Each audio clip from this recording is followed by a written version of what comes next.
साथ साथ ही आए। अच्छा जी। सभी भाइयों को सादर प्रणाम, सभी बहनों को प्रणाम।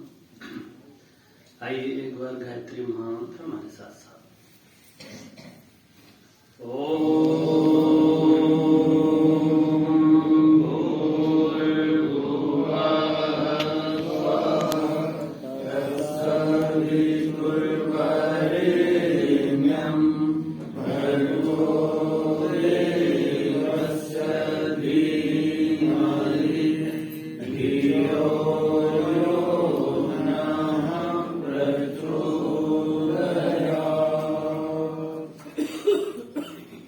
चैतन्यं शाश्वतं शान्तं व्योमातीतं निरञ्जनं बिन्दुनादकलातीतं तस्मै श्री गुरुवे नमः। सूक्ष्म रूप में विद्यमान परम पूज्य गुरुदेव परम वंदनीय माता जी, आज की इस सभा में शांति कुंज के हमारे भाई श्री सदानंद जी, शक्ति स्वरूप बहनों, देवतुल भाइयों, युवा साथियों, पटना वाले भाई लोग आ गए क्या?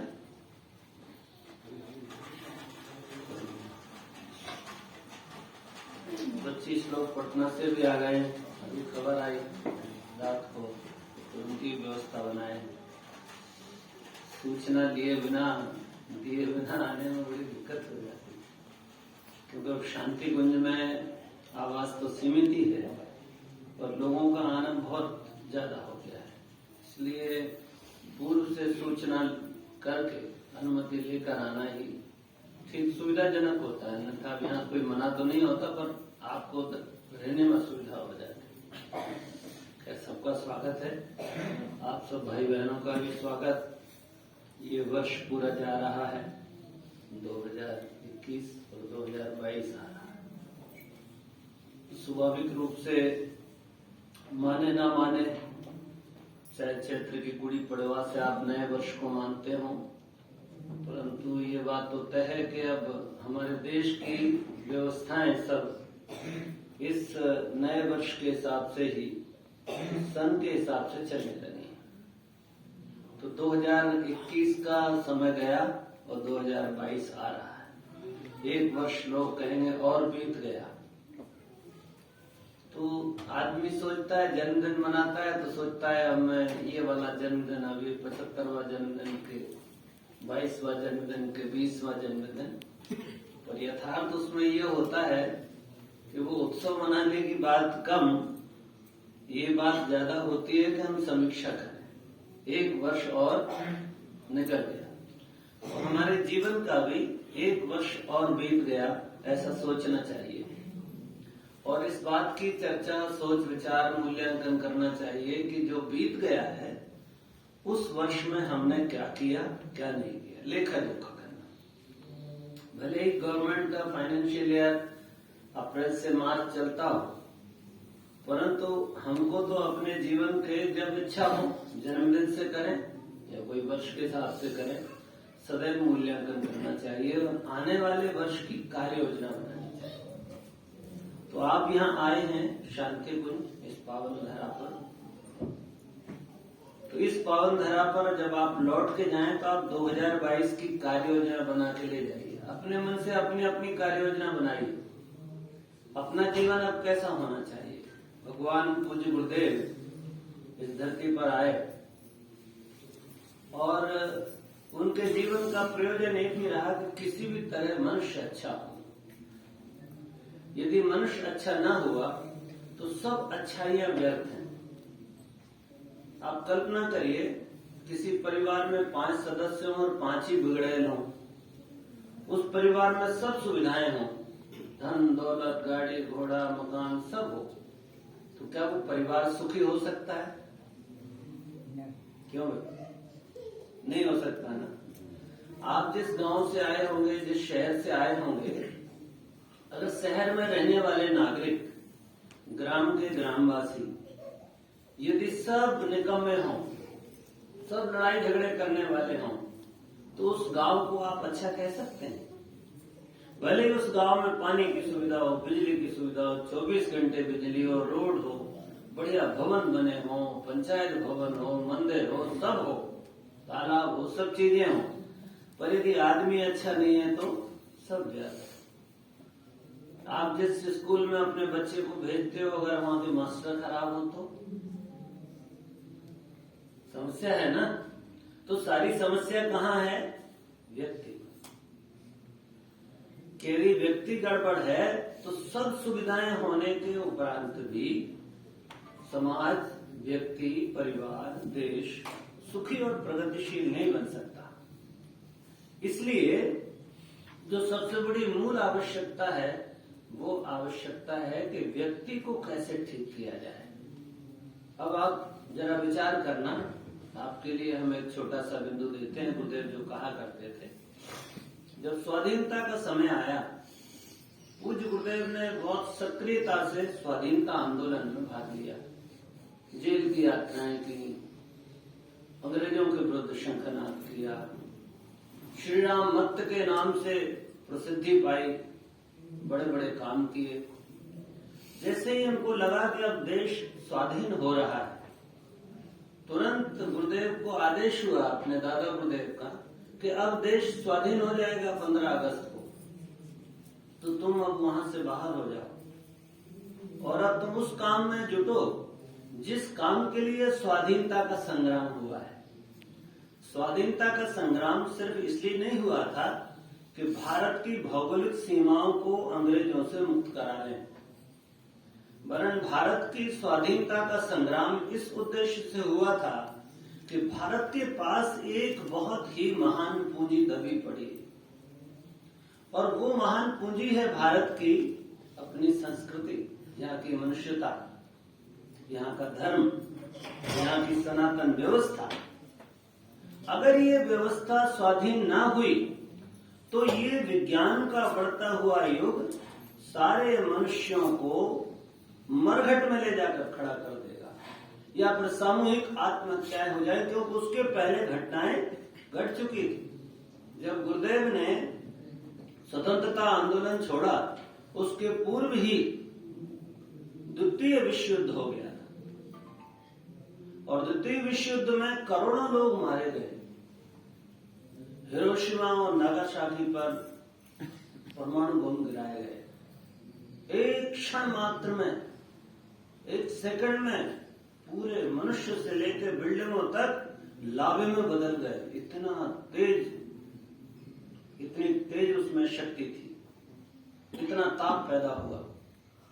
तो गुरुदेव ने तुरंत कहा कि अगर यही क्रम चलता रहा तो स्वाधीनता के कोई मायने नहीं रहेंगे। दूसरी बात, हम स्वतंत्र हो गए अब, और हम, और बिहार से तो मैं विशेष करता हूं कि बिहार ने तो स्वाधीनता के मायने कुछ अलग ही ले लिए, जबकि स्वाधीनता का, प्रजातंत्र का जनक बिहार है, वैशाली, 2500 साल पहले से। सारी दुनिया को अगर किसी ने आज जो प्रजातंत्र की सर्वश्रेष्ठ व्यवस्था है जो दुनिया में चल रही है, इस प्रजातांत्रिक व्यवस्था को प्रारंभ करने वाला, इसका दर्शन देने वाला सबसे पहला बिहार है। बिहार में ये व्यवस्था पनपी और आज सारी दुनिया के लिए एक मॉडल बनी हुई है। ना तो साम्यवाद टिक सका और ना कोई दूसरे और अधिनायकवाद, ना राज शासन, कुछ नहीं टिक पाया, परंतु प्रजातंत्र बना, प्रजातांत्रिक व्यवस्था बनी, गणतांत्रिक व्यवस्थाएं बनी। इसलिए मित्रों, गुरुदेव ने सोचा कि यदि हम स्वाधीन हो भी गए, तब भी यदि हमारे मनुष्य, हमारे नागरिक ऐसे के ऐसे ही रहे, जो 100-1000 साल की गुलामी के कारण दीन हीन, जहाँ देखो वहाँ हाथ जोड़े खड़े हों, जिसके चाहे उसके चरण में गिर जाएं। अंग्रेज देखते से तो हमको ऐसा लगता है जैसे हमको कोई भगवान मिल गया है। मैंने देखा है, बस में देखिए, उसके पड़ोस में जाकर बैठेगा आदमी, उससे लेकर के फोटो खिंचवाएगा, ऐसा लगता है जैसे कोई स्वर्ग का देवता आ गया हो। गुलामी की इतनी गहरी छाप हमारे मन पर है कि हम आज भी अंग्रेजों देख करके दंडवत होने की कोशिश करते हैं। हमको लगता है बस आदमी तो यही है, हम तो भेड़ बकरियां हैं, क्योंकि उन्होंने यही हमको बना दिया है। 1000 साल की गुलामी ने हमारे मानस को, हमारे मन को, हमारे संस्कारों को इतना ज्यादा गिरा दिया कि हमने अपने आप को मनुष्य भी नहीं माना। आज आप व्यवहार देखिए तो देश में हमारे नागरिकों के साथ ऐसा व्यवहार नहीं होता जैसा मनुष्य के साथ होना चाहिए। हम देखते हैं आपके बिहार की बसों को, जीप में जाती हुई सवारियों को। हमारे यहाँ आप इधर देखेंगे तो मुर्गियों को ऐसे भर के ले जाते हैं लोग। ऊपर पे जो कैरियर रहता है उसमें मुर्गे बड़े बड़े उनमें बांस के टोकरों में भरे हुए और रखे हुए फड़फड़ फड़फड़ फड़फड़ करते मुर्गे जा रहे हैं, चारों तरफ लटके हुए। ऐसे बिहार में हम देखते हैं आदमी लटक रहा है बस में, ट्रेन के ऊपर, जीप में। हमने आदमियों को भेड़ बकरी मुर्गी बना लिया है। आज भी हमारे मानस में आदमी की कदर नहीं है। आदमी दो कौड़ी का है, जब मारो तब गुंडा आदमी गोली मार दे रहा है।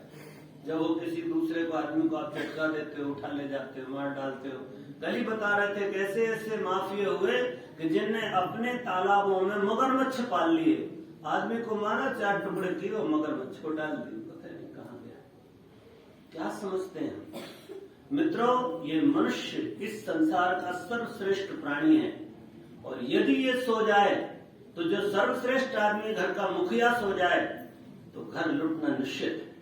इसलिए गुरुदेव ने द्वितीय विश्व युद्ध के बाद तत्काल सक्रिय राजनीति से अपने को अलग कर लिया और एक महान अभियान में जुटे, जो निर्देश हुआ दादा गुरुदेव का कि एक ऐसे विश्व की रचना करनी है जिसमें एकता, समता, ममता, शुचिता, जहां सब लोग परस्पर भाई बहन जैसे सुख पूर्वक वसुधैव कुटुंबकम सारी दुनिया को कुटुंब बनाते रह सके, जहां आदमी के भीतर आदमी इस भाव से देखे कि इसके भीतर भी भगवान है, इसके भीतर भी भगवान है, इससे नीचे की कल्पना ना हो।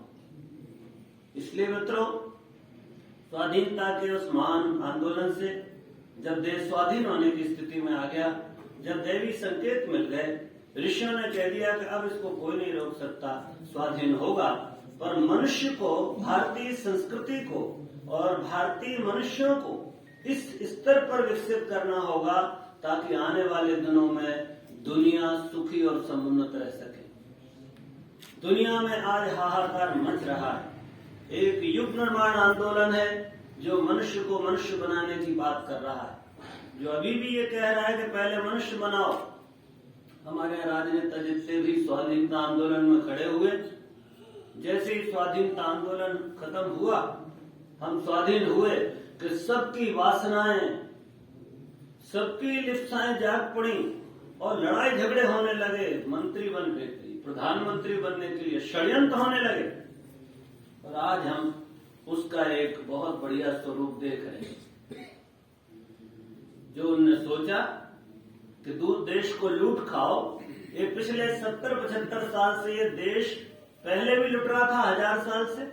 8वीं शताब्दी से लोगों ने लूटना शुरू किया था पंजाब से, और वो देश अभी भी लुट ही रहा है। आप जाइए, नेता, अभी कल ही छापेबाजी हो रही थी, मैं न्यूज देख रहा था, तो उसमें ये बात कही जा रही है कि उनके पास 200 गुनी संपत्ति कैसे हो गई। 5 साल में ऐसी क्या तरकीब है कि उनके घर में धन बरसता है।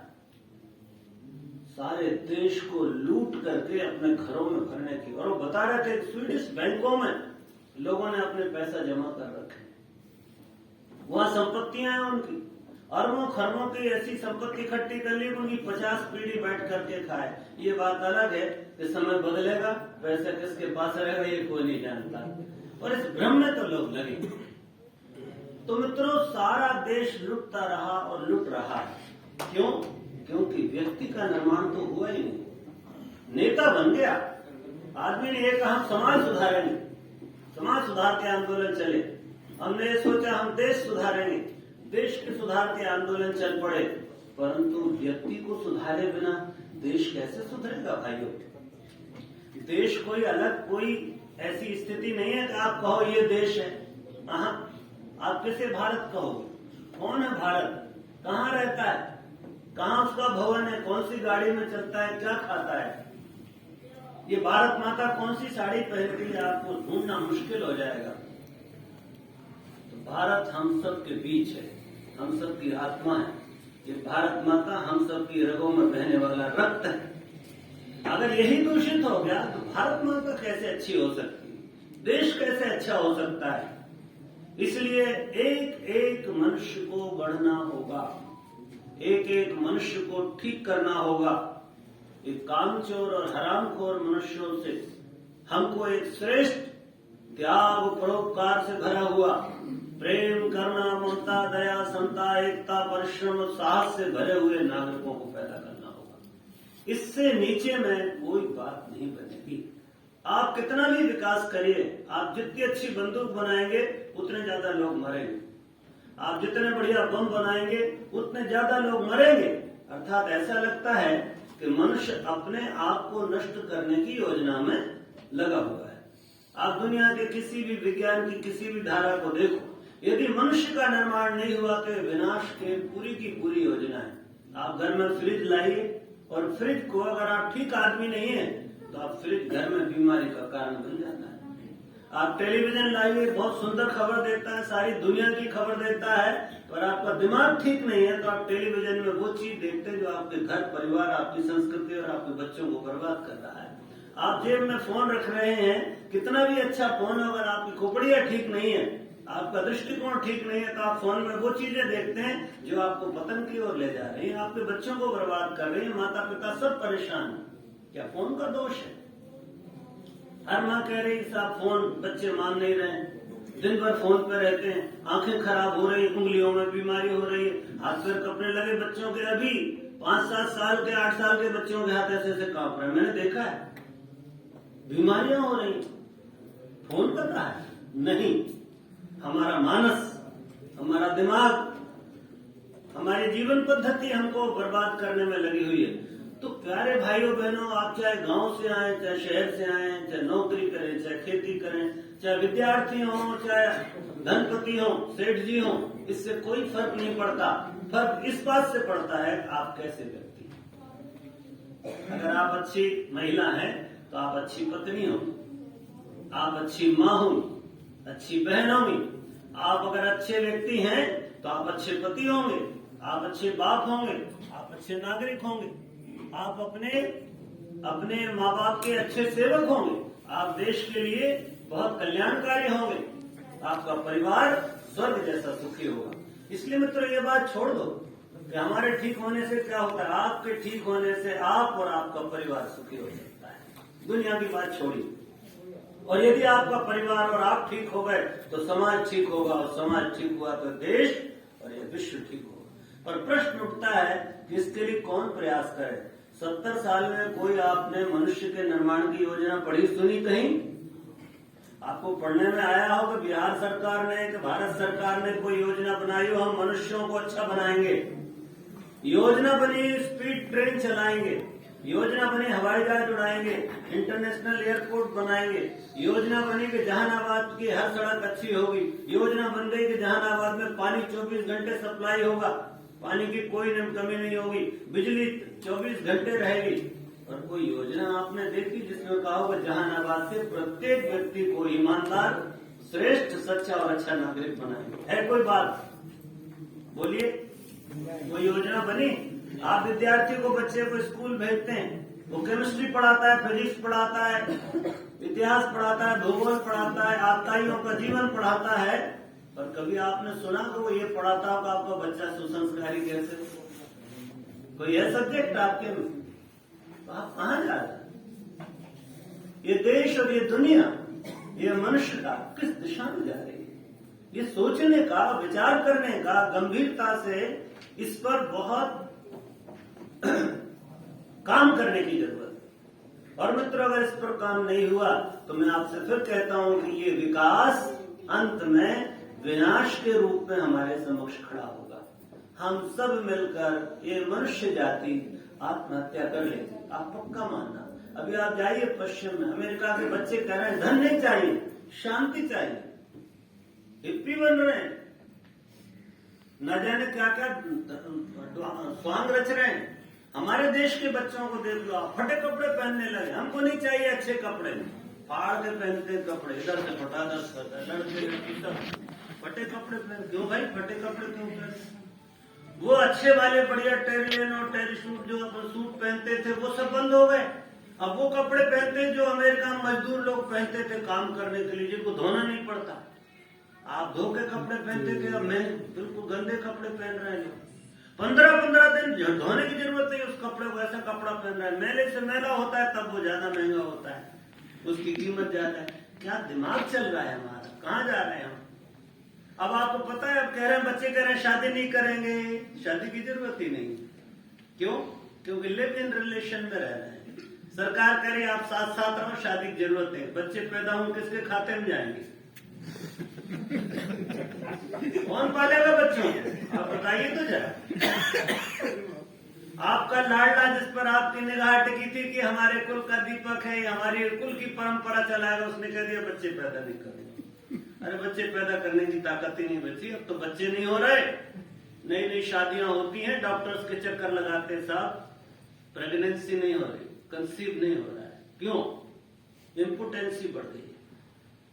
ये जो मनुष्य जिस दिशा में जा रहा है, आप कल्पना करो।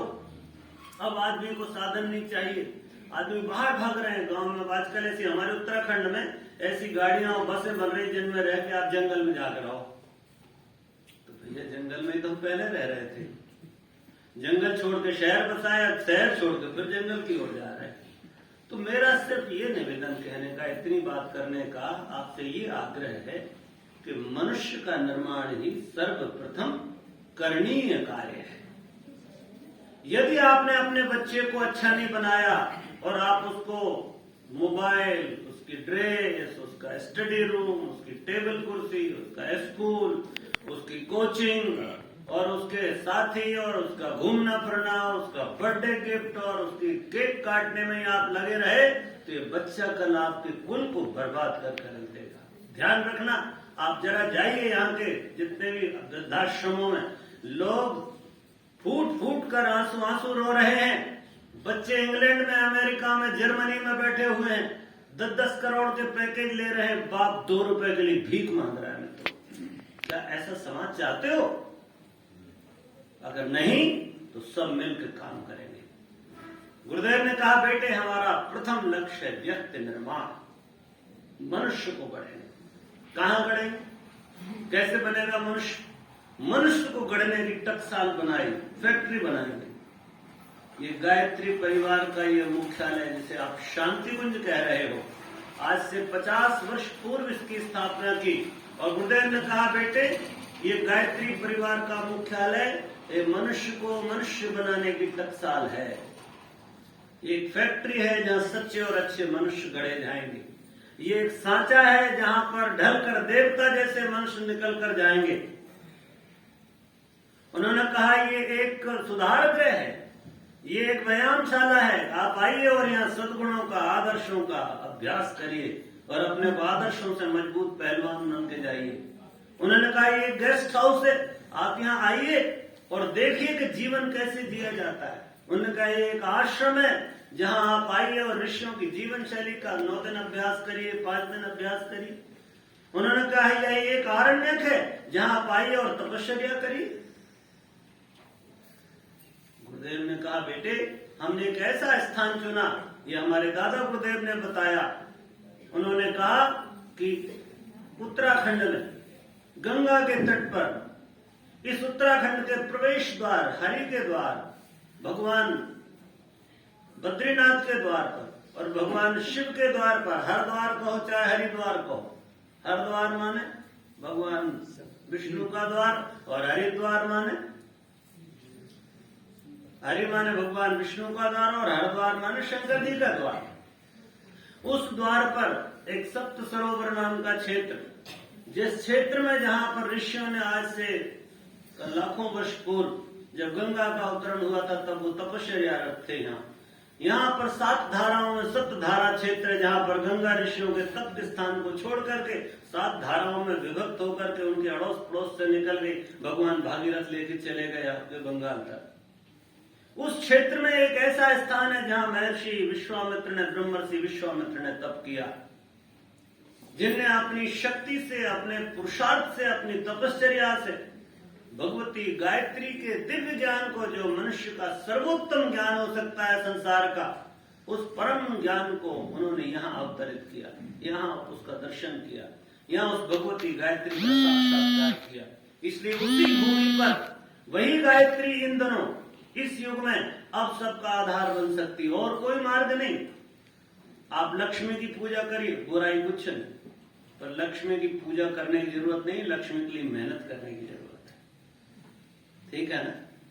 आप भगवान ने हाथ पैर देके भेजा है, स्वस्थ बना के भेजा है, परिश्रम करोगे लक्ष्मी अपने आप आएगी। उसके लिए मन्नत मानने की जरूरत नहीं, नाक रगड़ने की, नारियल चढ़ाने की, चुनरी चढ़ाने की आवश्यकता नहीं। परिश्रम करिए, ईमानदारी पूर्वक उत्पादन करिए, भगवती लक्ष्मी आपका द्वार खटखटाएगी।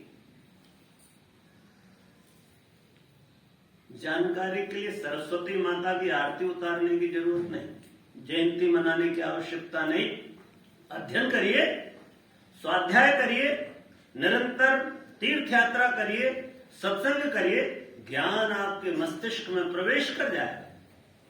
रही बात ताकत की, तो मित्रों दुर्गा जी के 8 भुजाएं के 24 भुजाएं, कोई फर्क नहीं पड़ता हमको। वो 100 भुजा वाली हो सकती है। भगवती का, भगवान का क्या है, वो तो विराट रूप है, कोटि कोटि ब्रह्मांड है, वो तो सहस्त्र शीर्षा है। और सहस्त्र माने 1000 नहीं होता, सहस्त्र माने अनंत सिर वाला, अनंत हाथ पैर वाला। इसलिए दुर्गा जी की या सहस्त्र शीर्षा की पूजा की जरूरत नहीं। आप परिश्रम करिए, आप अपने शरीर को स्वस्थ रखिए, दिनचर्या को ठीक करिए, खान पान पर ध्यान दीजिए, आप स्वस्थ हो जाएंगे। स्वास्थ्य के लिए गिड़गिड़ाने की क्या जरूरत है?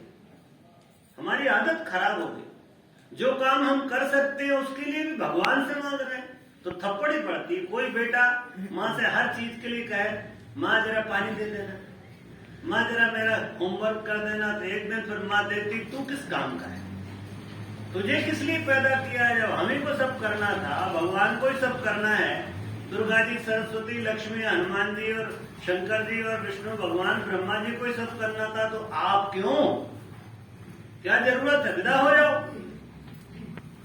इसलिए भगवान से मांगने की अगर कोई वस्तु है तो वो है सद्बुद्धि, सद्ज्ञान। अगर सद्ज्ञान आ जाए तो सब कुछ निर्माण है।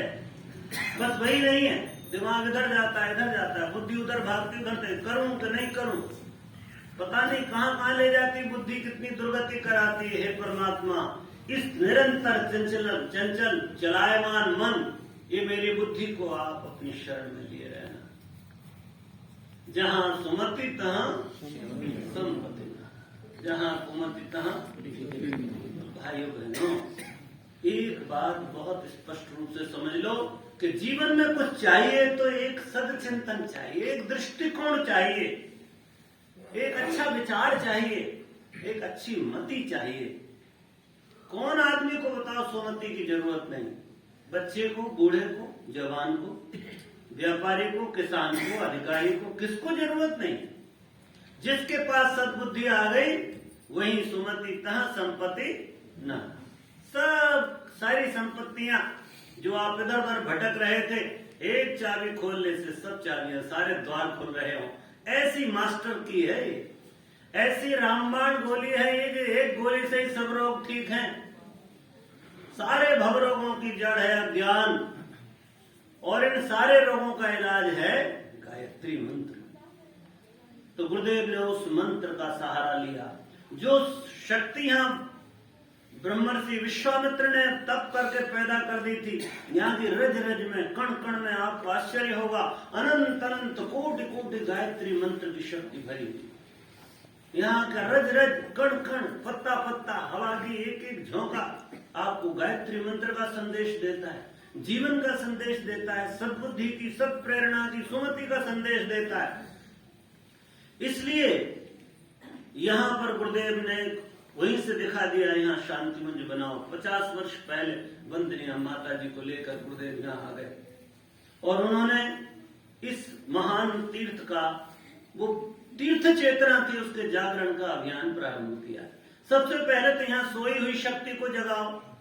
यहाँ व्यक्ति नहीं देता प्रेरणा, क्षमा करना। मैं आपके सामने बोल रहा हूं तो भोंपू हूं मैं भगवान का। मैं वही बात आपसे कह रहा हूं जो उनने कही है, मेरे मन में तो कोई विचार है नहीं। तो मेरा काम तो ये माइक से ज्यादा मेरी औकात नहीं है। जैसे ये माइक आप तक पहुंचा रहा है, ऐसे ही मैं भी उधर से आप तक पहुंचा रहा हूं।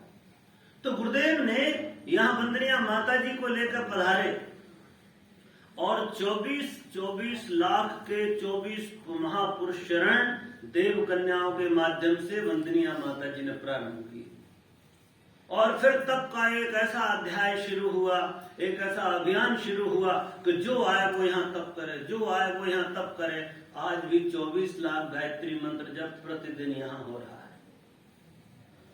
24 लाख गायत्री मंत्र जप। और जो अंतर में ऊर्जा दबी हुई थी, जो 50 फीट नीचे तक यहाँ के कण कण में, रज रज में, वो सारी ऊर्जा खिल पड़ी मित्रों। वो कमल खिलने लगे, वो ब्रह्म कमल खिलने लगे, ऊर्जा के स्रोत निकलने लगे। और वो ऊर्जा के स्रोत में फिर जो भी यहाँ आया वो उसको पा गया। यहाँ देने की जरूरत नहीं, न मांगने की जरूरत। मांगे तो फिर क्या है, दाता का महत्व खत्म हो जाता है। माँ के घर में कोई बच्चा मांगने आए ना, माँ ध्यान रखती का दोपहर हो गया, बच्चे भोजन में भूख लगी होगी। क्यों भाई? वो माएँ कमजोर होती हैं जो रोने पे दूध पिलाती हैं। वो माएँ होशियार होती हैं, उनको पता रहता है कि 9 बजे भूख लगेगी बच्चे को, 12 बजे भूख लगेगी, 3 बजे भूख लगेगी। वो जानती हैं। पतिदेव 11 बजे खाएंगे, बेटा 12 बजे खाएगा, कौन स्कूल कितने बजे जाएगा, भाई कितने बजे आएगी काम की, पानी का नल कितने बजे खुलेगा, माँ को पता है। मांगने की जरूरत नहीं होती घर में, स्वयं भगवान देता है। ये शांति कुंज जैसा ही तीर्थ है जहाँ बिन मांगे ही मोती मिलते। मांगने की आवश्यकता नहीं। छोटा मत बनो। गुरुदेव कहते थे भिखारी मत बनो बेटे, तुम राजकुमार, तुम राजकुमारियां हो, भगवान के पुत्र पुत्रियां हो, तुमको मांगने की आवश्यकता नहीं। इसलिए ये वो भूमि है जहां बिना मांगे ही सब कुछ प्राप्त हो जाता है। मैं नहीं कहूंगा, कोई ना कहे, किसी से मत मिलो। आप इस भूमि में प्रवेश करते ही आप पाएंगे यहाँ का पत्ता पत्ता, यहाँ की दीवार दीवार आपसे कुछ कहती है, यहाँ की यज्ञशाला आपसे कुछ कहती है, यहाँ के मंत्र कुछ कहते हैं, यहाँ का ध्यान कुछ कहता है, यहाँ की घंटी कुछ कहती है, यहाँ का शंख कुछ कहता है आपसे, यहाँ की गंगा जी कुछ कहती हैं, यहाँ के द्वार और यहाँ की हवाएं, यहाँ के पेड़ के पत्ते कुछ कहते हैं, यहाँ की चिड़िया और आपकी बिल्ली और बंदर कुछ कहेंगे आपसे, और आप प्रेरणा पा जाओगे। किसी को जरूरत नहीं है। हमारी जगह हो सकता है बंदर ही आपको कुछ सिखा जाए। गुरुजी ने लिखा है सुनसान के सहचर, पढ़िए आप। तो कहने का आशय ये है कि शांति कुंज स्वयं ज्ञान की प्रकट भूमि है। यहाँ पर ज्ञान तो सराबोर है। जैसे आप यहाँ आए, सब लोगों ने कपड़े पहन रखे, ओढ़ ओढ़ कर बैठे, कान बांध के। क्यों? ठंड ने किसी से कहा कपड़े पहनो? क्या भाई कि ठंड माता आई हो कि बहन जी कपड़े पहन लीजिए, शॉल ओढ़ लीजिए, ठंड लग जाएगी ना। ठंड आते से ही आपने फट से सब काम कर लिया। ऐसे ही यहाँ पर वो दिव्य ज्ञान, वो दिव्य प्रेरणा, वो दिव्य शक्ति, वो सारी सामर्थ्य, वो सारा वैभव, वो सारी संपदा यहाँ बिखरी पड़ी है। आप आएंगे, जैसे आप सूरज उगा तो कोई मांगने नहीं जाता, सूरज देवता जरा 1 किलो ऊर्जा भेजना भाई, थोड़ी सी इधर किरणें भेज देना। कोई किसी को निवेदन करना पड़ता है सूरज से, हवा माता जरा हमारी तरफ बहो, ऐसा कहना पड़ता है। सांस आ रही है, जा रही है, देने वाला दाता निरंतर दे रहा है। जैसे ये प्रकृति सब कुछ दे रही है, ऐसे ही शांति कुंज बिना मांगे सबको सब कुछ दे रहा है। आप बाहर जाइए, नोट दीजिए, 150 रुपए प्लेट, 250 रुपए प्लेट में दाल मिलेगी। यहाँ फोकट में क्यों बच रही? खैरात है को? क्यों भाई, क्यों दे रहे हैं? वहां आप बिना पैसे के कोई काम नहीं कर सकते, और यहाँ 10 दिन रहिए, पैसे की कोई वैल्यू नहीं, निल वैल्यू। सुबह 8 बजे नाश्ता कर लीजिए, दलिया खा लीजिए, दाल खाइए, 12 बजे भोजन कर लीजिए, 4 बजे फिर नाश्ता कर लीजिए, चावल दाल खा लीजिए, फिर 8 बजे खाना खा लीजिए। पैसे की जरूरत है क्या भाई? हाँ, व्यसन करना हो चाय कॉफी की बात अलग, व्यसन के लिए नहीं, पर जरूरत की सब चीज यहाँ बिना पैसे के उपलब्ध है मित्रों। तो ये कोई खैरात बांटने का, भिखारियों को खिलाने का केंद्र तो नहीं है ना। ये वैसे ही है जैसे माँ के घर में आप जाते हो तो माँ को आप ऐसा नहीं होता चाय पिए और 5 रुपए पकड़ा लीजिए चाय के पैसे, खाना खाया और ये लीजिए 200 रुपए, ऐसा होता है क्या? नहीं होता ना। तो बंदरिया माता जी ने कहा बेटे ये माँ का घर है, भगवान का घर है। जिस तरह भगवान ने सारी प्रकृति, ये गंगा, ये सूरज, ये पेड़ पौधे, चांद सितारे सब निःशुल्क बांटने वाले बनाए हैं, ऐसे ही शांति कुंज भी हमारा। हमारे बेटे बच्चे यहाँ आएंगे, उनके भोजन का प्रबंध, चाहे आप रात को 2 बजे आइए, बाल्टी में आपको खिचड़ी रखी हुई मिलेगी। क्या है ये? अद्भुत तीर्थ है मित्रों। बाहर जिस धन की मारा मारी में आदमी गर्दन काट रहा है एक दूसरे का, यहाँ पर उस पैसे का कोई मूल्य नहीं है, कोई पूछता नहीं उस पैसे को। आप 6 महीने रहेंगे, आप 1 पैसा मत चढ़ाइए, कोई नहीं पूछेगा आपने कितने पैसे चढ़ाए। देखना अभी आप 3 दिन रहेंगे, आप देखते रहिएगा। कोई आदमी आपसे पूछ ले पैसे की तो जरूर शिकायत कराइए, सारे कह रहे थे पैसे दीजिए, वो जरूर गड़बड़ होगा, बाहर का आदमी होगा। ये भगवान का घर है, ठीक। बाहर पैसा प्रमुख, अंदर पैसे का, पैसा मर जाता है, दरवाजे से घुसते से ही पैसा मर गया, पैसे की जरूरत नहीं। दूसरी बात आप देखेंगे मित्रों, यहां आप देखते हैं इस पूरे परिसर के अंदर कोई भी व्यक्ति के पास आप जाओगे तो वो व्यक्ति आपको कुछ ना कुछ देगा, भले 2 प्यार भरे मुस्कान देगा, प्यार भरे शब्द बोलेगा, कोई आपको स्टिकर देगा, कोई आपको पुस्तक बांटेगा। तो क्या है भैया, यहाँ कोई धन बरस रहा है? कहां से आ रहा है? यहाँ हर आदमी देने की वृत्ति लेकर बैठा है। आप भी आए तो आप भी कोशिश करते हो किसी को कुछ दे दो, आपके मन में भी ऐसा ज्वार उठेगा कि हमें कुछ देना चाहिए, हमें कुछ करना चाहिए। सोच के जाओगे इतने रुपए का साहित्य ले जाऊंगा, वहां क्षेत्र में लोगों को बांटूंगा, जिनको पता नहीं होगा उनको दूंगा। तो ये जो देने की वृत्ति है कि यहाँ हर आदमी निरंतर कुछ ना कुछ दे रहा है। यहाँ रहने वाले लोग, कोई भी रह रहा है, भैया लोग बैठे हैं, हम लोग भी हैं और भी है, हजारों लोग रहते हैं, 2000 लोग रहते हैं। ये 2000 लोग ऐसे नहीं कि भूखे मर रहे थे इसलिए वहां से क्षेत्र से दौड़ के यहाँ आ गए, चलो रोटी की व्यवस्था है, मकान की व्यवस्था, खाने पीने की व्यवस्था हो गई यहाँ, ऐसा तो नहीं है ना। आदमी नौकरियां छोड़ छोड़ के, अपनी नौकरियों को लात मार मार करके यहाँ आया है, तो कुछ ना कुछ तो बात होगी। क्या बात है? वो वही बात, वही दिव्यता है कि आदमी को खींच रहा है, उसका भीतर की अंतस चेतना को, उसकी आत्मा को कोई झकझोरता है कि तू सिर्फ खाने के लिए नहीं बना। एक गीत सुनाई देता है कान में, औरों के हित जो जीता है, औरों के हित जो मरता है, उसका हर आंसू रामायण प्रत्येक कर्म ही। कोई कह रहा है, कोई गा रहा है, कोई धुन बजा रहा है अंदर, और मन मचल रहा है कि नहीं मैं तो देने के लिए, दूसरों के लिए जीऊंगा। अपने लिए तो क्या जिए मित्रों, जो दूसरों के लिए जिया वही मनुष्य है। दूसरों के कल्याण के लिए जीने की वृत्ति यहाँ है। इसलिए यहाँ रहने वाला प्रत्येक आदमी के पास जो बेस्ट है, जो सबसे अच्छी चीज है, जो बढ़िया प्रतिभा है, वो भगवान के लिए लगाता है, और जो सबसे कम है, रद्दी है, उससे अपना काम चलाता है ना। जो अच्छा है मेरे पास वो भगवान के लिए, मेरे पास वाणी है, वाणी का पुष्प अर्पित कर रहा हूं, मेरे पास वाणी के पुष्प हैं, यही अर्पित है भगवती के चरणों में, जगन माता के। आपके पास श्रम अच्छा है, भगवती ये श्रम के श्रम बिंदु आपके लिए जलधार चढ़ाता हूं, पसीने की धार मेरी स्वीकार करो, यही मेरा गंगा जल है। मेरे पास ज्ञान की बहुत अच्छी राशि है, भगवती आपके चरणों में ये ज्ञान की धारा आपको अर्पित करता हूं। जो मेरे पास है वो भगवान के लिए, संसार के लिए, समाज के लिए, देश के लिए, संस्कृति के लिए, धर्म के लिए है, मनुष्यता के लिए। तो मित्रों ये जो देने देने देने देने का काम है, इसी का नाम यज्ञ है, ध्यान रखना। यज्ञ का मतलब वो 3 नौकुंडी यज्ञशाला में स्वाहा स्वाहा, इतना यज्ञ नहीं है, वो यज्ञ का प्रतीक है, प्रेरणा देने के लिए। पर यज्ञ तो यहाँ प्रत्येक के हृदय में अग्नि के इस कुंड में, अपने इस हृदय के कुंड में अग्नि की ज्वाला धधक रही है, त्याग, परोपकार की, सेवा की, सम्मान की। ये धाराएं ये धाराएं भीतर से, ये ज्वालाएं भीतर से धधक रही हैं, जिसमें हर आदमी अपनी सर्वोत्तम वस्तु की आहुति प्रदान कर रहा है।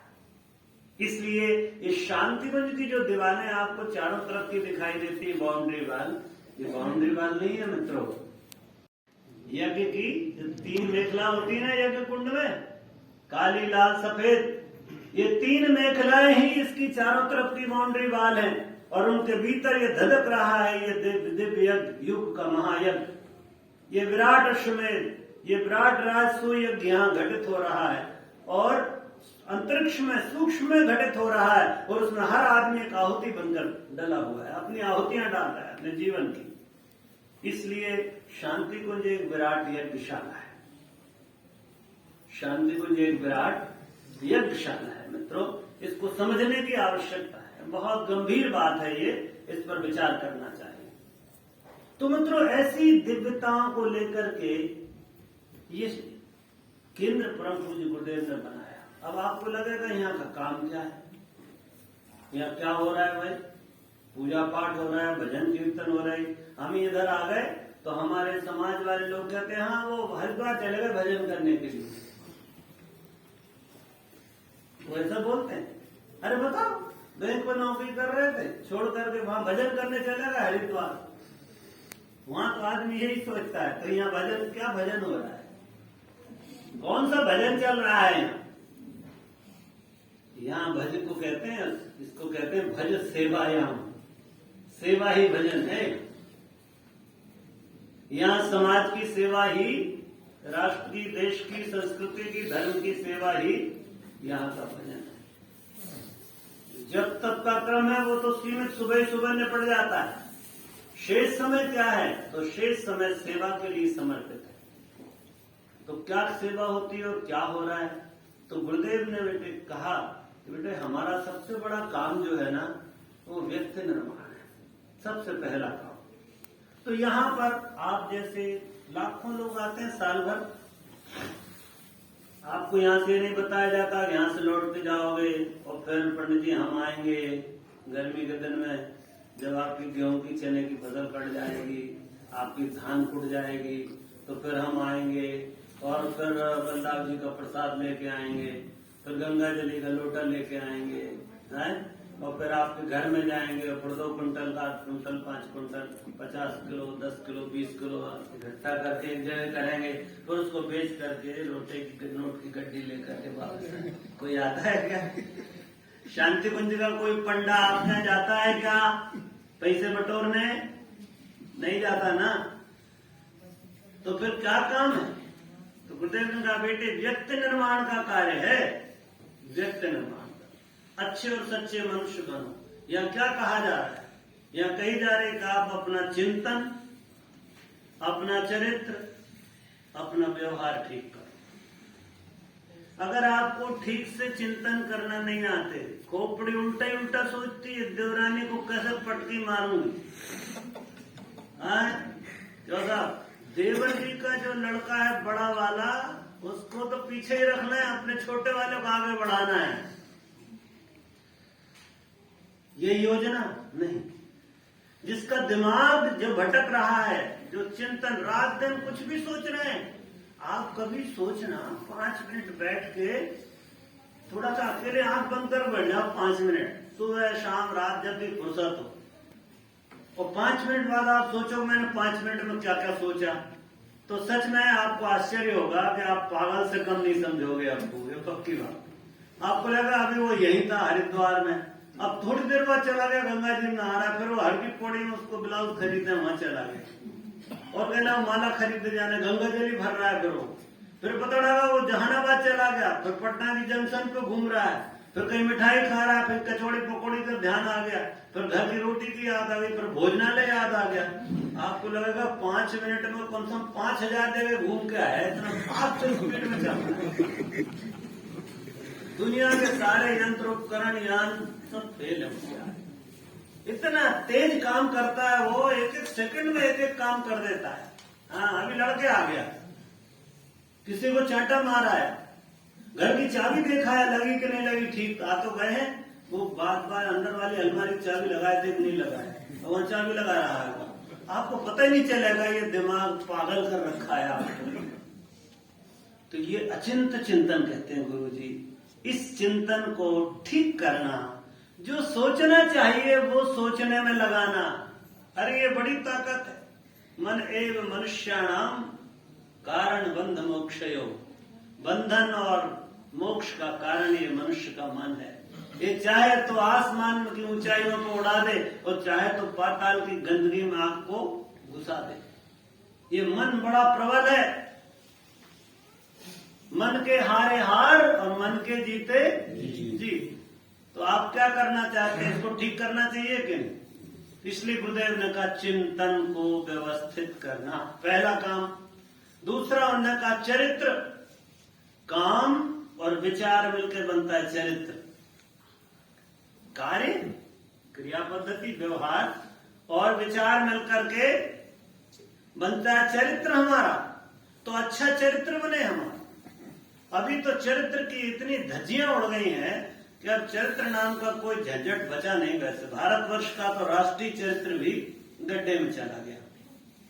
जिसका मौका नहीं लगा, जब तक मौका नहीं लगा तब तक ईमानदार, ठीक है ना। जिस आदमी को रिश्वत लेने का अवसर नहीं है वो अपने घोषणा करता हम तो भैया बिल्कुल ईमानदार आदमी, 1 रुपए की रिश्वत नहीं लेते। अरे कोई दे ही नहीं रहा तो ले है।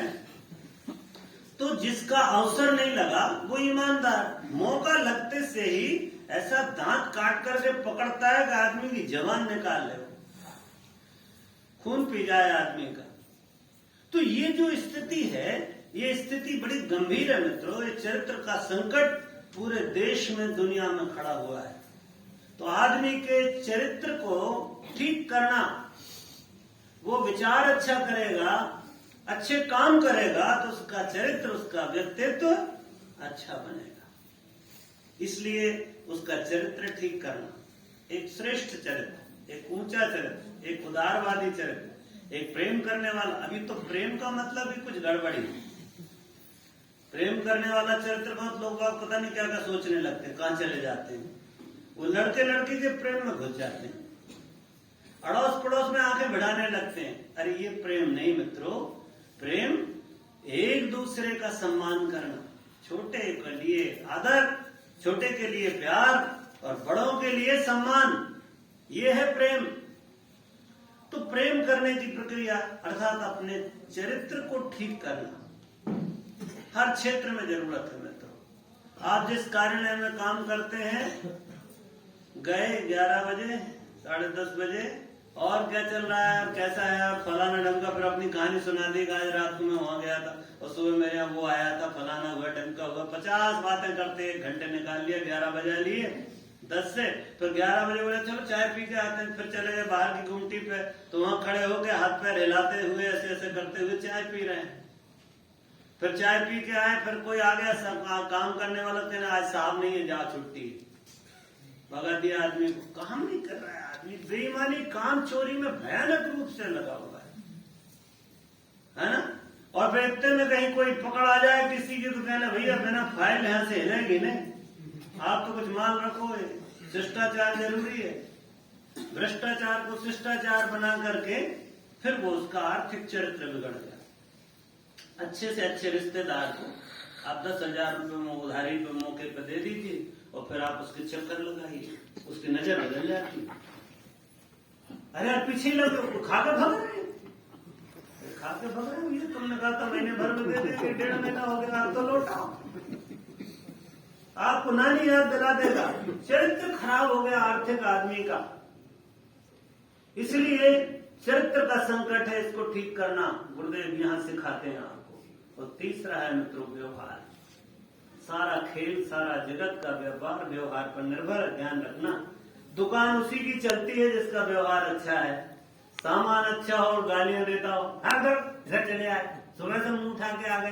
ये कोई टाइम है, अभी दुकान नहीं खोली, अभी हमने अगरबत्ती नहीं लगाई, तो मांगने आए। अरे दुकानदार है, ग्राहक आया है, व्यवहार अच्छा चाहिए। ऑफिस से आया, घर में सामान फेंका, दिन भर बैठी रहती, कुछ करती नहीं हो, क्या है तमाशा। बच्चे कहाँ घूम रहे हैं, आते से एकदम पेपर पड़े, फायरिंग शुरू हो गई। पत्नी सम्मान करेगी आपका कभी? वो भी अपना मौका आते से फिर आपको बत्ती देगी जब भी वो भी देखेगी जब तुम्हारी माँ आएगी और तुम्हारे भाई आएंगे और वो दिन मुंह ढक के सो जाएगी, मेरे सिर दुख रहा है, मेरे से बनता, मैं नहीं बना सकती खाना, फालतू की खैरात मचा रखी है, यहाँ कोई भंडारा चल रहा है क्या? मुश्किल हो जाएगी। तो ऐसा व्यवहार, बच्चे उद्दंडता बरत रहे हो, माँ बाप की बात ना मान रहे हो, सामान घर में जगह पे ना रखते हो, स्कूल से आया एक जूता इधर फेंका, एक जूता उधर फेंका, टाई निकाल कर कहीं फेंक दिया, दूसरे दिन लड़ाई झगड़े हो रहे हैं, सुबह से होते हैं कहीं, परिवार में मारकूट हो रही है, पर बच्चे सुधरने का नाम नहीं ले रहे, फिर यहाँ शिकायत करते हैं भाई साहब बहुत उद्यमी हो गया, इसको कुछ सिखाओ ना। अरे भाई हम क्या सिखाएं, तुम रात दिन जो कुछ सिखा रहा है वही तो सीख रहा है। पिताजी झूठ बोल रहे हैं, बोलते रहे पहले नहीं पापा घर पर नहीं है, तो वो सोचता है यार ये बढ़िया आइडिया है, वो पापा पे ही उस गेम को अप्लाई कर देता है। वो अपने मम्मी से कहता मम्मी बोल दो, पापा बोल दो, पप्पू घूमने गया है। सेम आइडिया वो आपके ऊपर अप्लाई करता है। व्यवहार एक बहुत प्रेमपूर्ण, उदारतापूर्ण, प्यार से भरा हुआ, सबके कल्याण की दृष्टि रखते हुए अगर व्यवहार सीख जाए आदमी, तो व्यवहार से दिल जीता जा सकता है। मित्रों, जान लगा देता है, रिश्तेदारों की जरूरत नहीं है। आपके मित्र इसलिए आपके ज्यादा सगे होते हैं रिश्तेदारों से। भाई तो आपकी जमीन में आपकी गर्दन काट सकता है, पर मित्र आपके साथ सहारे में खड़ा होता है। आप नौकरी कर रहे हो, बाहर घर से रह रहे हैं 100, 200, 400, 500, 1000 किलोमीटर दूर, कौन सहारा देता है आपको? आपका व्यवहार। आपका व्यवहार मित्रों का सृजन करता है, आपका व्यवहार रिश्तों का सृजन करता है, आपका व्यवहार आपका धन जुटाता है, आपका व्यवहार आपको सहयोग जुटाता है। सारा खेल, सारा कौतुक, सारे करिश्मे आपके व्यवहार पर। इसलिए चिंतन, चरित्र और व्यवहार को ठीक करना, ये पहली चीज सिखाई जाती है। 3 उपकरण बताए जाते हैं, फिर 3 बातें बताई जाती हैं व्यक्ति निर्माण की, उपासना, साधना और आराधना। तो यही तो खेल है पूरा। दूसरा, गुरुदेव कहते थे बेटे हमने इस केंद्र को, परिवार को नर रत्नों की खदान बनाने का, सांचे बनाने का केंद्र बनाया है। इसलिए तो यहाँ बहनों के सत्र चलते हैं। परिवार को कैसे पालें, कैसे चलाएं परिवार की व्यवस्था। ये छोटा प्रजातंत्र है। आप दुनिया की बात करें, वो प्रधानमंत्री ऐसा कर रहा है, अमेरिका ऐसा कर रहा है और पाकिस्तान ये कर रहा है। तुम्हारे घर में तुम्हारे पतिदेव और तुम्हारी पत्नी क्या कर रही है? पत्नी गृह मंत्री और पतिदेव प्रधानमंत्री। ये 2 क्या कर रहे हैं? उन पर ही तो आपके घर का प्रजातंत्र है कि नहीं है? कि जब भी बात की एक थप्पड़ मारे। तो प्रजातंत्र है कि राजतंत्र है? डिक्टेटरशिप। आपके घर में आपने तानाशाह पैदा कर रखे हैं कि प्रजातंत्रवादी उदार राजनेता बनाए हुए है ना निर्भर। हर चीज बिल्कुल मिलिट्री के ढंग से बच्चों से मनवाने में लगे रहते हैं। ना चलो उठो, नहीं अभी बोले ना खत्म करो। अब उसका खेलने का मन हो रहा है, आप उसमें तो चनकट लगा रहे, भग रहा है। मन में सोच के जाओ तो देखूंगा, थोड़ा बड़ा हो जाओ फिर बताऊंगा। और होता है। मित्रों, बच्चों को आप अपने विरोध में खड़े करते हैं, आपके परिवार की व्यवस्था पता नहीं है। इसलिए परिवार में वो जो चीजें आप आदमी को आलसी बना रहे हैं। अरे बेटा तू तो बैठा रहे, पढ़, मैं ला रही हूँ ना तेरे लिए खाना है, बिस्तर पे खाना, बिस्तर पे चाय, बिस्तर पे पानी, हिले ना। अब 20 साल तक किसी को हिला होगा नहीं, तो 21वीं साल में हिलेगा कैसे? जाम हो जाएगा सब। है कि नहीं? बताओ। श्रम से अलग कर रहे थे। एक सामान यहाँ पड़ा है, सब कीमती सामान, पर बेतरतीब पड़ा है। घर अव्यवस्थित दिखता है, गंदा दिखता है। क्या सिखा रहे बच्चों? सुव्यवस्था सिखाई क्या? कि करीने से रखो, सामान कम, बेंच ही सही सोफे की जगह, पर बेंच पर सुंदर से भले ही पुराना चादर बिछा हो, करीने से रखी हो बेंच, जगह पर जूते चप्पल रखे हो। कोई भी भला मन आदमी आपके घर आएगा, देख के कहेगा कितना बढ़िया लग रहा है। अरे हमने देखा है गांव में, जाइए आप, गोबर से लिपे हुए मकान पर क्या करीने से थोड़ी सी ऐसी ढिग लगी है लाइन पे, बढ़िया सफेद रंग की, और गोबर से पुता हुआ है और बढ़िया सुंदर बैठने, कुछ नहीं, खटिया डली हुई, एक चादर डाल दी, आपको आनंद आ जाता है। करीने से व्यवस्था कहाँ सिखाते परिवार में? नहीं सिखा रहे हैं। यहाँ सिखाया जाता है कैसे आप परिवार को पालें, बच्चों को संस्कार कैसे दें, पति पत्नी के बीच के संबंध कैसे हों। अभी तो बता रहा हूँ आपको, 2 सांड एक घर में रह रहे हैं। हाँ, स्कीम दोनों के उगे हुए, एक ने एक बम छोड़ा और दूसरा 2 बम छोड़ता। ईद का जवाब पत्थर। उसने कहा, उसने अगर आप तुम्हारी माँ की बात कर दी तो वो फिर तुम्हारे माँ, पिताजी, दादाजी सब पूरा खानदान उठा देंगे। मजाल क्या है कि एक शब्द चूक जाए साहब, एक भी अस्त्र दाव नहीं चूकता, निशाने पे लगते हैं और तिल में रह जाते हैं एक दूसरे से। एक बात, ये बात का ढंग है? ये पारिवारिकता है? ये दाम्पत्य जीवन है या नरक है? दाम्पत्य जीवन के स्वर्णिम सूत्रों का शिक्षण यहाँ दिया जा रहा है। परिवार बनाओ, स्वर्ग जैसा सुंदर परिवार बनाओ, नर रत्नों की खदान परिवार बनाओ। अरे माँ का गर्भ नहीं, ये स्वर्ग है मित्रों, जहाँ देवता बनते हैं, बैठते हैं, रहते हैं। लोगों ने बहुत गाली दी, 9 महीने उसमें पड़े रहोगे और नरक है वो। ये दुष्ट लोग उसी नरक से पैदा हुए और वो अपने को संत कह रहे हैं। ऐसे अभागे लोग भी कि माँ के गर्भ को नरक कह के आए, उल्टा लटका था ये था। अरे उससे ज्यादा सुविधाजनक जगह कहाँ थी? माँ ठंडी में मरे, कोई फर्क नहीं, हमको तो ठंड नहीं लग रही। गर्म टेम्परेचर पूरा अंदर, मजा क्या है कि ठंड लग जाए। भूख, माँ भूखी रहे, हमारा तो भोजन चल ही रहा है। बाहर मच्छर काट रहे हैं, हमको कोई मतलब नहीं, हमको कोई मच्छर नहीं काट रहा है माँ के पेट में। क्यों भाई? कोई भय नहीं, कोई भूख नहीं, कोई अभाव नहीं, कोई डर नहीं, कुछ नहीं, हर चीज से सुरक्षित। ऐसी सुरक्षित जगह कहाँ हो सकती संसार में? माँ के गर्भ से और सुंदर क्या जगह हो सकती है? अरे वो धन्य है आत्माएं जिनको माँ का गर्भ मिलता है मित्रों। परंतु वही माताएं अगर गर्भ में रहने वाले बच्चे को ठीक से ना पालें, अपना विचार ठीक ना करें, रात दिन गाली गलौज करें, तो वो माँ, बच्चा पेट में भी दुखी होता है। माँ की भावना से पोषित होता है। इसलिए ये भी एक बात है कि घर में बच्चे पैदा करना, गर्भवती बहनों की देखरेख करना, बच्चों को सुसंस्कारवान बनाना, उनके संस्कार कराना, ये काम कौन सिखाएगा? कोई स्कूल नहीं सिखाता। आप उससे कहिए कि ना साहब हमारे बच्चे को आप संस्कार नहीं दे रहे हैं, बहुत बिगड़ गया है, तो मास्टर एकदम जोरदार अंग्रेजी बोलता है।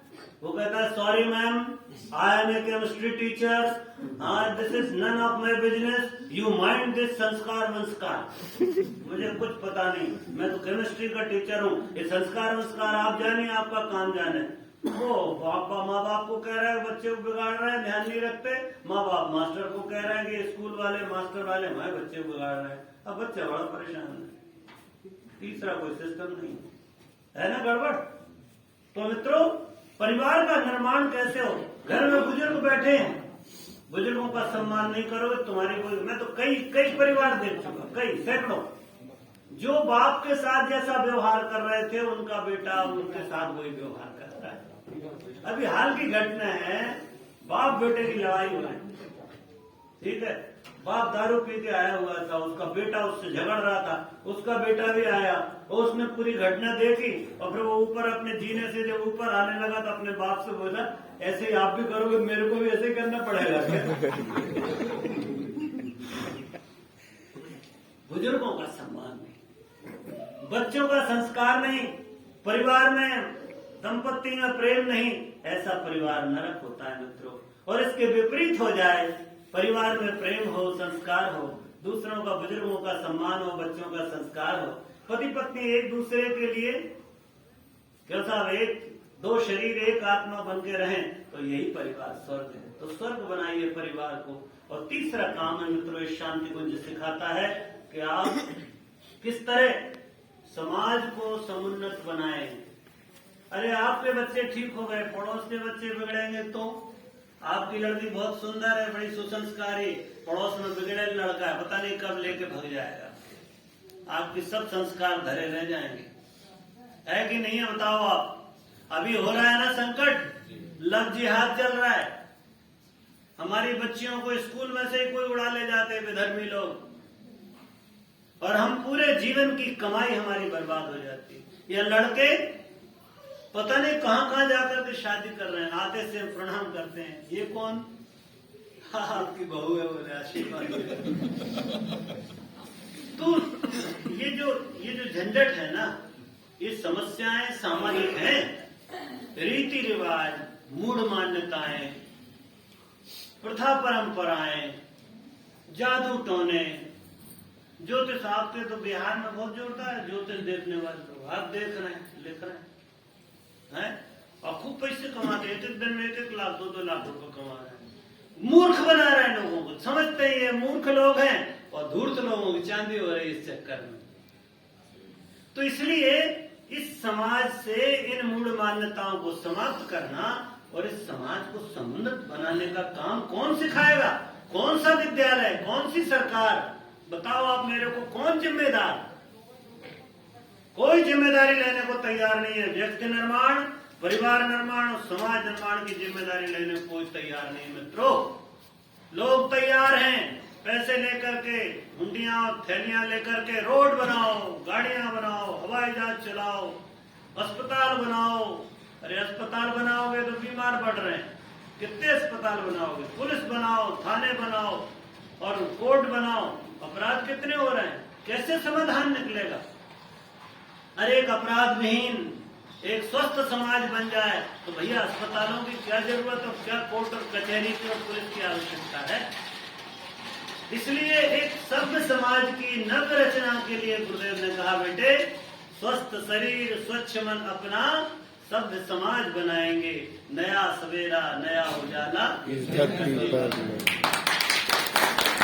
इस काम में शांति कुंज लगा हुआ है, इस काम में शांति कुंज लगा है। हम आप सबको मिलकर इस महाअभियान को, इस अमृत को, इस प्रसाद को, भगवान के दिव्य प्रसाद को, इस ज्ञान प्रसाद को, इस भगवती गायत्री को, इस भगवान यज्ञ को जन जन तक पहुंचाना है। तभी ये समाज ठीक होगा, तभी दुनिया बदलेगी, तभी लोग ठीक होंगे, तब जाकर के कहीं सुख और चैन की बात सोच सकते हो। मैं आपसे बिल्कुल ये चेतावनी भरी बात कहता हूं कि यदि आपने इसमें विलंब किया बहुत संकट आने वाला है। आदमी बहुत तेज हो गया है।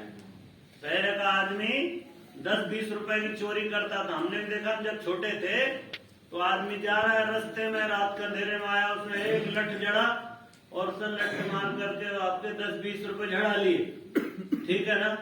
अब इतनी सी बात नहीं है। अब तो आप अस्पताल में भर्ती हो, उसने कहो इतनी देर से लेकर आए, अंतिम स्थिति है, 5 लाख लगेंगे। एक क्षण में बड़े मजे में डरा कर, और आपने कहा बड़ी कृपा भाई साहब दे देंगे, आप तो आदमी को बचाइए साहब, पैसे की कोई चिंता नहीं है, बस फिर क्या था आनंद है, पूरा लूट डालेगा आपको। तरीके बदल गए, तरीके बदल गए मित्रों। आदमी एक दूसरे को लूट रहा है। वो डॉक्टर को कोई इंजीनियर लूट रहा होगा उसके मकान बनाने में, है ना? उसको कोई इंजीनियर को कोई दूसरा आदमी किसान लूट रहा होगा, किसान को कोई व्यापारी लूट रहा होगा। ये इंटरनल आपस में लूट का जो कार्यक्रम चल रहा है, ये मेरे को समझ में नहीं आता कि कहाँ जा रहा है। कोई आदमी ऐसा नहीं जो पोटली लेकर के ऊपर जाते देखा हो। ये भर के पोटलियां ले गया ऊपर, चाहे वो बिरला हो और चाहे अंबानी हो, चाहे अडानी हो। इसलिए समय बहुत खराब है। इस समय को गुरुदेव ने कहा, बेटे 21वीं शताब्दी में उज्जवल भविष्य आएगा, तो इन लोगों से तो हम अपेक्षा नहीं कर सकते जो राजनीति में सफेद झक कपड़े पहन करके, एक दाग नहीं रहता जिनके कपड़े पे, और चरक डला हुआ बिल्कुल एकदम सीधी क्रीस वाला, उनको कड़क ऐसे ऐसे चलते हैं कि हिल ना जाए। इन लोगों से आशा नहीं करते। जितने सफेद ऊपर हैं उतने ही भीतर, ठीक है ना? आप इन पे विश्वास नहीं कर सकते जो आपके स्वास्थ्य का ठेका ले रहे हैं, हम आपको स्वस्थ बना देंगे। ये सब योजनाएं गड़बड़ है, इनका पूरा अंडर एक एजेंडा है कि पहले बीमारी लाओ, फिर डराओ, फिर पैसे कमाओ। बिल्कुल पक्की योजना है। बड़े बड़े अस्पताल बन रहे हैं, मेदांता बन गया, बड़ी गदगद हो रहे हैं हम लोग। अरे वो भी लूट केंद्र है भाई जी। आदमी स्वस्थ होना चाहिए, मेदांता में जाने की क्यों जरूरत पड़े? आप तो ये बताओ, आदमी पहले मंदिर जाता था, अब मेदांता जा रहा है कि नहीं है? पहले आदमी मंदिर के चक्कर लगाता था, तीर्थों के चक्कर लगाता था, अब अस्पतालों के चक्कर लगा रहा है, डॉक्टर के चक्कर लगा रहा है। हो गई ना गड़बड़ी। कमा बहुत रहे, काम कुछ नहीं आ रहा। खूब ढेर लगा लेते हो पैसे का, रात को नींद नहीं आ रही तो गद्दा क्या करेगा इतना 4 इंच का, उसमें थोड़ी नींद घुसी है तो आप लेटे और घुस गई नींद है। उसमें भी बढ़िया गुलगुली वाली बढ़िया नरम रजाई, कोई फर्क नहीं पड़ रहा है, नींद तो आए। पेट में भूख नहीं लगी, अब सामने व्यंजन 56 है, क्या करोगे बताओ आप। डॉक्टर तो कह रहा है दाल के मूंग के दाल का पानी पियो और रोटी का ऊपर का पतला छिलका खाओ, और पहले वाली जो व्यस्त लौट आई उन्होंने कहा तुम एक काम करो कोदो कुटकी खाओ और आप बाजरा खाओ और ज्वार खाओ और मक्का खाओ, गेहूं मत खाओ, चावल मत खाओ, बासमती मत खाओ, फलाना राजभोग मत खाओ, तो सब पूरा खत्म। तो स्थिति गंभीर है। हम सबको मिलकर समाज के नव निर्माण के लिए काम करना होगा। पूज्य गुरुदेव के तीनों सूत्रों को, व्यक्ति, परिवार, समाज माने राष्ट्र, विश्व, सब दुनिया जो इस समय हाहाकार कर रही है, सारी दुनिया में आतंक का और युद्ध का वातावरण है। ये आतंक और युद्ध के वातावरण का कारण भी आदमी का बिगड़ा हुआ मन मस्तिष्क। आदमी को ठीक बनाना, इसलिए गुरुदेव ने कहा विचार क्रांति महाअभियान को, प्रज्ञा अभियान को हमको आगे बढ़ाना है, तब जाकर के कहीं हम एक सभ्य समाज की नव्य रचना, भव्य रचना कर पाए। आप सब लोग जहाँ से आए हैं, जहानाबाद में मैंने देखा है, अच्छे अनुभव रहे हमारे, जब हम गए थे तब भी बड़ा जोरदार अनुभव था हमारा। हमने कई जगह सुनाया है, बंदूक वाला अनुभव कर रहा। तो भैया बंदूक की जरूरत है, ठीक है। जहानाबाद में कोई बंदूक रख के ना घूमे, ये प्रार्थना करना। आदमी बढ़िया है, अब बंद हो गया सर, हमें पता है, बंद हो गया। हम ये नहीं कह रहे कोई चीज कभी नहीं रहती, परंतु ऐसी स्थिति थी, है ना। तो अपन इस चीज से बचेंगे और एक सच में नए तरीके से, गुरुजी ने इसी का नाम युग निर्माण कहा। युग निर्माण, नए युग का निर्माण करना है। आप 3 दिन यहाँ रहेंगे। इस पावन भूमि है ये, जहाँ आप बैठे हो, ये गंगा मैया की गोद है। ये हिमालय, इधर आपको भी सफेद हिमालय दिखाई देगा, यहीं से अभी बर्फ दिखाई दे जाएगी। आप छत पर जब बादल खुले हो तो देखना पूरी बर्फ दिखाई देगी। तो हिमालय की छाया है, अर्थात ऋषियों का आश्रय है। ऋषियों के माँ बाप की छाया बोलते हैं ना, तो ऐसे ऋषियों की छाया हिमालय की छाया है। ऋषियों की तपस्थली है, गुरुजी माता जी का संरक्षण है, गायत्री माता और यज्ञ भगवान की प्रेरणा है यहाँ। आप सब इस दिव्य भूमि में 3 दिन 4 दिन आप रहेंगे, आनंद से रहिएगा। कोशिश करिएगा कि यहाँ की दिव्यता को आप ले जाएं। जगह जगह आपको अनुभव कोई ना कोई जरूर होगा। 3-4 दिन में कोई चेतना आपको जरूर पकड़ेगी, क्योंकि हमारे बड़े लोग कहते थे कि यहाँ दिव्य शक्तियां निरंतर चक्कर काटते रहती हैं सूक्ष्म रूप में। वो आप अच्छे लोगों के मन को छूने की कोशिश करती हैं। हो सकता है कोई आपको छुए, कोई मन में आपके प्रेरणा दे, तो उस प्रेरणा को ग्रहण करिएगा, अपने जीवन को अच्छा बनाइएगा। बहुत बहुत धन्यवाद। हमारे YouTube चैनल PYP जहानाबाद को सब्सक्राइब करके बेल आइकॉन प्रेस कर दे।